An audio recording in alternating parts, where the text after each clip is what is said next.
اردو کہانی وسیلہ۔ میرا نام رضیہ ہے۔ اس وقت میری عمر تقریباً 39 سال ہے۔ میرے ابو رشید ایک غریب کسان تھے اور امی ثریا گھروں میں کام کر کے اپنے گھر کا گزر بسر کرتے تھے۔ مجھ سے بڑے 2 بھائی تھے، ہم سرکاری اسکول میں پڑھ رہے تھے۔ بڑے بھائی بشیر نے 7 کلاس پڑھ کر اسکول چھوڑ دیا اور ایک گیراج پر موٹر کاروں کا کام سیکھنے لگے۔ شبیر بھائی پڑھنے میں تیز تھے، لیکن ابو کے انتقال کے بعد وہ میٹرک سے آگے نہ پڑھ سکے اور وہ ایک کمپنی میں سیل مین لگ گئے۔ مجھے تو امی نے 5ویں کلاس کے بعد اسکول چھڑوا کر اپنے ساتھ گھروں میں کام پر لگا لیا تھا، کیونکہ بشیر بھائی غلط صحبت کی وجہ سے نشے کی لت میں پڑ کر کئی دن گھر نہیں آتے تھے، نہ خرچہ دیتے تھے۔ حالانکہ امی نے ہم سب کو بچپن سے ہی دینی تعلیم، نماز، روزے اور تلاوت قرآن پاک کی سختی کی ہوئی تھی۔ شکر ہے شبیر بھائی ساری تنخواہ امی کے ہاتھ میں لا کر دیتے تھے۔ کرائے کا مکان تھا، پھر راشن وغیرہ اور دیگر اخراجات، مل جل کر گھر کی گاڑی چل رہی تھی۔ سردیوں کی ایک صبح ہم کام پر جانے کی تیاری کر رہے تھے کہ دروازے پر دستک ہوئی۔ شبیر بھائی نے دروازہ کھولا تو کچھ لوگ چارپائی پر بشیر بھائی کی اکڑی ہوئی لاش رکھے کھڑے تھے کہ یہ رات میں کھلے آسمان تلے سویا ہوگا، پتہ نہیں سردی سے یا زیادہ نشے کی وجہ سے انتقال کر گیا۔ ہم لوگ ذہنی طور پر تیار تھے کہ ایک دن ایسا ہوگا، کیونکہ امی نے بہت سمجھایا، علاج کے لیے اسپتال میں ایڈمٹ بھی کیا، کافی ٹھیک ہو گئے، لیکن پھر دوستوں کے ساتھ نشے پر لگ گئے۔ دکھ تو بہت ہوا ہمیں، ماں تو ٹوٹ کر رہ گئی تھی، اس کا بڑا بیٹا اور جگر کا ٹکڑا جو تھا، بس جو اللہ کی رضا۔ میری عمر جب 17-18 سال کے قریب ہوئی تو ہم جس بنگلے پر کام کرتے تھے، وہاں کی مالکن نصرت آنٹی نے امی کو اسی بنگلے کے مالی رحیم چاچا کے بیٹے کا رشتہ بتایا کہ آپ کی طرح شریف اور برابری کے ہیں، آپ لوگ نماز روزے کے پابند ہیں، اس کو ایسے ہی لوگ چاہیے ہیں، باقی آپ لوگ اچھی طرح دیکھ لیں۔ امی نے کہا ٹھیک ہے، بیٹے سے مشورہ کر کے بتاتی ہوں۔ شبیر بھائی تو سن کر بہت خوش ہوئے اور ان کو گھر آنے کا کہہ دیا۔ شفیق شکل و صورت کا بھی اچھا تھا، میٹرک تک پڑھا ہوا تھا اور غلہ منڈی میں منشی کا کام کرتا تھا، نہ کرنے کی کوئی وجہ نہ تھی۔ یوں میری شادی شفیق سے ہو گئی۔ میں بہت خوش تھی کہ وہ اپنے نام کی طرح شفیق اور بہت خیال رکھنے والا تھا۔ شادی کے 1 سال بعد اللہ نے ہمارے گھر رابعہ کی صورت میں رحمت بھیجی۔ سب بہت خوش ہوئے، امی اور بھائی بھی کپڑے اور کھلونے وغیرہ لے کر آئے تھے۔ رحیم چاچا ہی اب میرے ابو کی جگہ تھے، وہ تو رابعہ سے دیوانہ وار پیار کرتے تھے۔ وقت گزرتے پتہ نہیں چلتا ہماری شادی کو 6 سال بیت گئے تھے اور اب ہم 3 بچوں کے ماں باپ بن گئے تھے۔ رابعہ کے بعد صفیہ اور پھر فاروق۔ سب کچھ ٹھیک چل رہا تھا، کچھ دنوں سے شفیق میں کچھ بدلاؤ سا محسوس ہوا۔ وہ راتوں کو دیر سے گھر آنے لگا، پوچھنے پر بھڑک اٹھتا کہ بچے بڑے ہو رہے ہیں، اس لیے کام زیادہ کروں گا تو ہی خرچے پورے ہوں گے نا۔ میں خاموش ہو جاتی۔ میں نے بھی اپنے بچوں کو دینی تعلیم کی عادت ڈالی تھی۔ رابعہ 10 سال کی ہوئی تو شفیق ایک دن نشے کی حالت میں گھر آیا، میرے تو پیروں تلے زمین نکل گئی اور میری نظروں کے سامنے بشیر بھائی کی اذیت بھری زندگی آ گئی۔ میں نے اس وقت تو کچھ نہ کہا، وہ اپنے ہوش میں ہی کہاں تھا۔ دوسرے دن میں نے اسے سمجھایا کہ شفیق، آپ کن دوستوں میں رہنے لگے ہو؟ فوری طور پر ان لوگوں کی صحبت چھوڑ دو۔ ہمارے دین میں نشہ حرام ہے اور ہمارے بچوں پر کیا اثر پڑے گا؟ آپ ایک اچھے انسان ہیں، کس راستے پر چل پڑے ہیں؟ لیکن شفیق کی سمجھ میں میری بات نہیں آئی اور الٹا مجھے برا بھلا کہنے لگا، خبردار آئندہ میرے معاملے میں ٹانگ اڑائی تو۔ کچھ دن گزرے، رات 3 بجے دروازہ بجنا شروع ہو گیا۔ کھڑکی سے جھانک کر دیکھا تو باہر پولیس کھڑی تھی۔ آفیسر بولا، شفیق کو باہر نکالو، چاروں طرف سے گھیرا ہوا ہے، بھاگنے کی کوشش نہ کرنا۔ شفیق نے دروازہ کھولا اور وہ گرفتار کر کے لے جانے لگے۔ تو میں نے پوچھا، آپ لوگ میرے شوہر کو کیوں لے کر جا رہے ہو؟ تو آفیسر بولا، بیوی یہ منشیات فروشی کا دھندا کرتا ہے۔ میرے اوپر یہ انکشاف پہاڑ بن کر گرا کہ یہ کیا ہو گیا۔ رحیم چاچا بھی 3 سال پہلے دنیا سے چلے گئے۔ یا اللہ، میں گھر کو دیکھوں، بچوں کو، یا تھانے کچہری کے چکر لگاؤں اب؟ اور جا نماز بچھائی، تہجد پڑھی، اپنے رب کے حضور گڑ گڑا کر دعائیں کرنے لگی کہ شفیق جلد گھر آ جائیں۔ صبح ہوتے ہی پڑوس میں چاچا صابر کو ساری کہانی بتائی تو وہ بولے، چل بیٹی میرے ساتھ تھانے، پتہ تو کریں۔ لاک اپ میں ملاقات کروائی تو شفیق مجھے دیکھ کر غصے میں بولا، دوبارہ نہیں آنا میرے پیچھے کبھی، میں خود شام تک آ جاؤں گا۔ شام کو فاتحانہ انداز میں گھر میں داخل ہوا۔ میں نے پوچھا، کیا وہ صحیح کہہ رہے تھے کہ آپ منشیات فروشی کرتے ہو؟ شفیق بولا، میری نوکری ختم ہو گئی تھی تو دو دوستوں نے اس دھندے پر لگا دیا۔ آپ کو شرم نہیں آئی یہ سب کرتے ہوئے، اپنے معصوم بچوں کو حرام کھلاتے ہوئے؟ میں نے جذباتی ہوتے ہوئے کہا۔ شفیق وعدہ کرو آج کے بعد یہ کام نہیں کرو گے۔ حلال کی آدھی روٹی کھا لیں گے ہم، لیکن حرام کی کمائی پر عیش نہیں کریں گے۔ پاگل ہو گئی ہو کیا؟ ارے اب میں ان سے ہفتہ باندھ آیا ہوں، اب پولیس مجھ پر ہاتھ نہیں ڈالے گی۔ نہیں شفیق، کچھ بھی ہو جائے میں تمہیں یہ حرام کام نہیں کرنے دوں گی۔ شفیق بولا تو پھر اپنا راستہ الگ کر لو، میں تو اس دھندے کو نہیں چھوڑ سکتا۔ اس کام میں داخل ہونے کا راستہ ہوتا ہے، واپسی کا نہیں۔ یہ کیا کہہ رہے ہو؟ میں نے کہا۔ میرا کون ہے اب اس دنیا میں؟ بھائی کو بیوی نے آشنا کے ساتھ مل کر زہر دے کر مار دی، بھابھی اور وہ جیل میں سڑ رہے ہیں، ماں بیٹوں کے غم میں دنیا سے چلی گئی، میں کہاں جاؤں گی؟ یہ میرا مسئلہ نہیں ہے، وہ بولا۔ مجھے اور فاروق کو دھکے مار کر نکال دیا۔ مجھے بچیوں کی فکر تھی، لیکن اس نے بچیوں کو کمرے میں بند کر دیا اور دھمکیاں دینے لگا کہ دوبارہ بچیوں کا نام لیا تو گولی مار دوں گا سب کو۔ اپنے ساتھ بچیوں کو بھی سڑک پر دھکے کھلائے گی کیا؟ جا نکل جا اپنی ایمانداری لے کر۔ یہ سوچ کر میں خاموش ہو گئی کہ چلو بچیاں یہاں چار دیواری میں محفوظ تو ہوں گی، میری تو کوئی منزل بھی نہیں ہے۔ میں نے اللہ سے مدد مانگی، اے میرے رب مجھے حلال کا رزق، صبر اور شکر عطا فرما، تیرے سوا میرا کوئی نہیں، میری مدد فرما۔ مجھے تو بس گھروں میں کام کرنے کا تجربہ تھا، سو میں پرانے علاقے میں جو جان پہچان والے تھے ان کے پاس کام تلاش کرنے چل پڑی، لیکن مستقل کام کہیں نہ ملا کیونکہ میرا رہائش کا مسئلہ سب سے بڑا تھا اور کسی کے پاس اضافی جگہ نہیں تھی جو مجھے دیتے۔ بس ہم ماں بیٹا ہر نماز میں اللہ ہی سے دعا کرتے زمانے کی ٹھوکریں کھاتے وقت گزر رہا تھا۔ ایک دن اللہ نے ہماری دعا قبول کر لی۔ میں فروٹ والے کو لسٹ دے کر کھڑی تھی کہ ایک شخص مجھے غور سے دیکھتے ہوئے بولا، آپ سریا آنٹی کی بیٹی ہیں نا؟ میں نے کہا جی، پر آپ کو میں نے نہیں پہچانا۔ ارے میری امی نے ہی، رحیم چاچا کا بیٹا، کیا نام تھا اس کا؟ سوچتے ہوئے بولا۔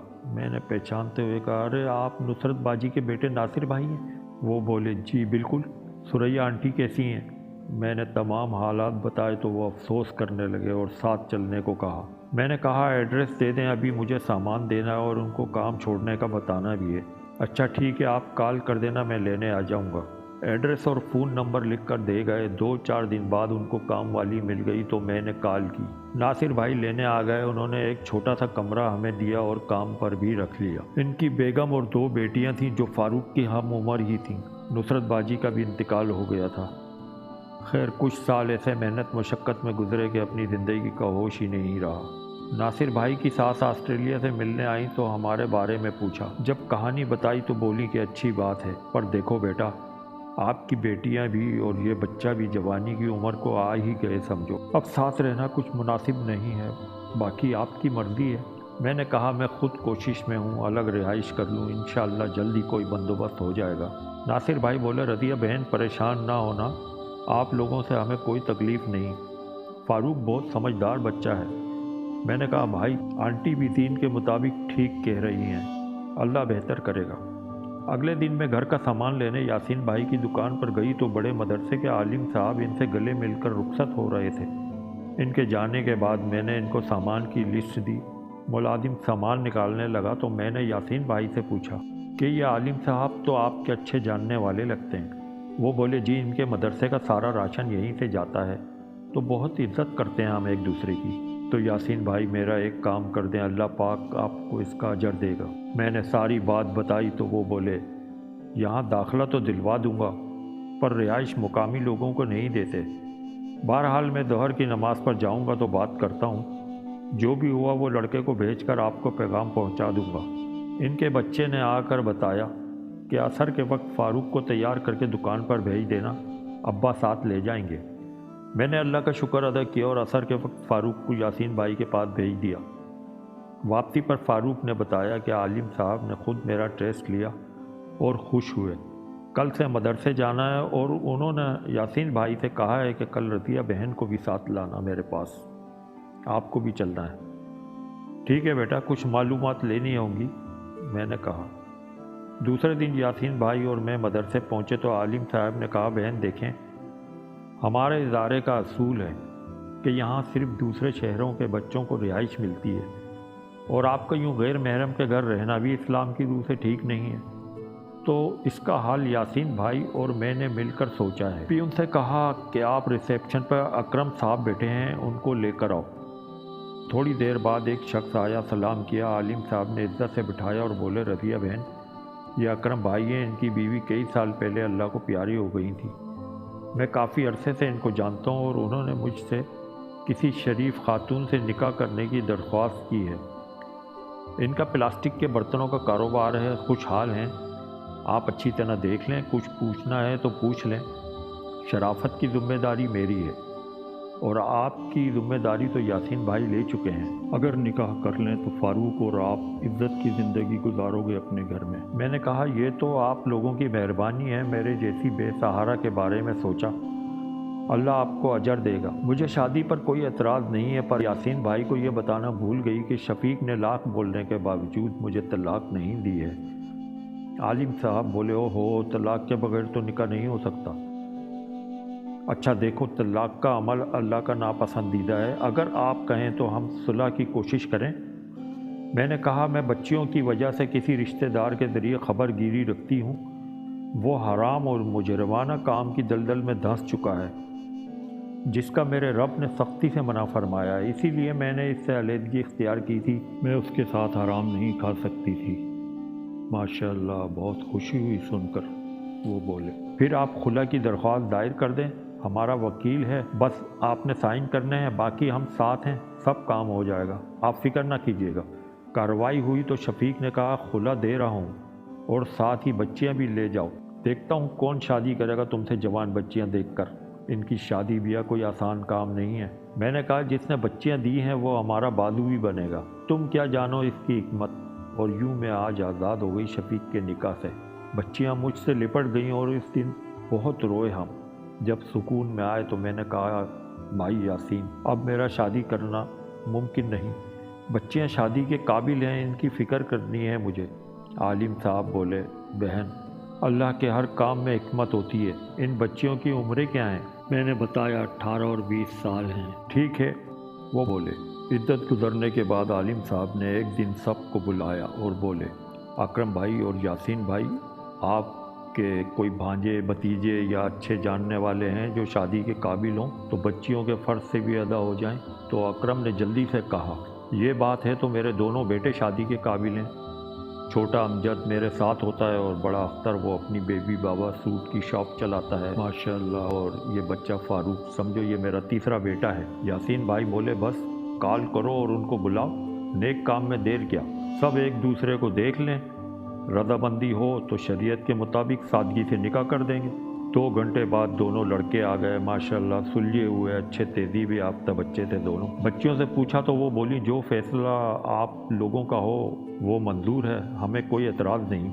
یہی جواب لڑکوں نے دیا۔ ناصر بھائی اور بھابھی کو بھی بلا لیا اور 3 نکاح عالم صاحب نے عشاء کے بعد پڑھائے اور مدرسے کے بچوں میں کھانا تقسیم کیا جو عالم صاحب اور یاسین بھائی نے انتظام کیا کہ ہماری بہن اور بھانجیوں کی شادی ہماری ذمہ داری ہے۔ ہم سب لوگوں نے شکریہ ادا کیا اور رب کے حضور سجدہ ریز ہوئے کہ اے پروردگار تیری شان ہی نرالی ہے، تو اپنے بندوں کے لیے وہ کر گزرتا ہے جو اس کے گمان میں بھی نہیں ہوتا۔ 2 دن بعد اکرم اور بچوں نے بہت اچھے سے ولیمہ کیا جس میں سب آئے، ہم سب نے عالم صاحب اور یاسین بھائی کا بہت شکریہ ادا کیا۔ تو عالم صاحب بولے ارے اللہ نے اصل وسیلہ تو یاسین کو بنایا ہے، اسی نے مجھے بتایا اور اپنی دکان چھوڑ کر بھاگ دوڑ کی، بس اب بار بار شرمندہ نہ کرو۔ اصل یہ تانے بانے ہمارا رب اوپر بنتا ہے، وہ کس کام کے لیے کس کو کب منتخب کر لے یہ وہی جانتا ہے، انسانوں کا تو کوئی کمال نہیں۔ کچھ دن گزرے تو اسی رشتہ دار خاتون نے بتایا کہ شفیق پولیس مقابلے میں مارا گیا ہے۔ غلط کام کا انجام ہمیشہ برا ہی ہوتا ہے۔ اللہ کا شکر ہے ہم سب بہت خوشگوار زندگی گزار رہے ہیں اور ہر وقت اللہ کا شکر ادا کرتے رہتے ہیں۔